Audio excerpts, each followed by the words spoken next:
সরকার তো সবকিছুর দামই কমাই দিছে, তাই বাজারে এত দাম বাড়তি কেন? মাসের পর মাস ভোক্তাদের এমন প্রশ্ন থাকলেও মিলছে না সদুত্তর। বরং বিক্রেতারা জানালেন, রাজধানীর বাড্ডা বাজারে 2-3 দিনে মুরগির দাম বেড়েছে কেজিতে 10 টাকা। ঊর্ধ্বমুখী ডিমের বাজারও।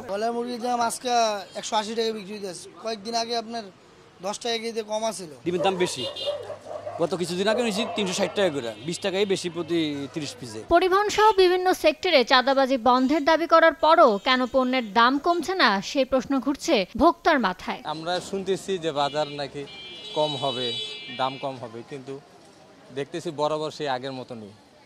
এখন তো আর চাঁদাবাজি নেই, সিন্ডিকেট নেই, তারপরেও কেন বাজার এত হাই প্রাইস বলতে পারে। মাছ বিক্রেতারা শোনালেন দাম কমতির ফিরিস্তি, তবে ক্রেতাদের দাবি ইলিশ বাদে সব মাছের দামই বাড়তি। মাছ কিনতে এসে তখনই দেখি একই দাম, খালি ইলিশ মাছের দামটা একটু কমছে। মাছ যদি নদীতে না ধরা পড়ে মাছের দাম তো কমতো না। এদিকে সম্প্রতি কারওয়ান বাজারে মরা মুরগি বিক্রির অভিযোগ প্রমাণিত হয়। মুরগির দোকানে দোকানে ডিপ ফ্রিজের খোঁজে নেমেছে জাতীয় ভোক্তা অধিকার সংরক্ষণ অধিদপ্তর। ফ্রিজ পেলেই জরিমানা করা হবে বলে সতর্ক করলেন সংস্থাটির কর্মকর্তা। অর্ধেক পাউডারে দ্বিগুণ উজ্জ্বলতা, নতুন রিন অ্যাডভান্সড অর্ধেক পাউডারে দ্বিগুণ উজ্জ্বলতা।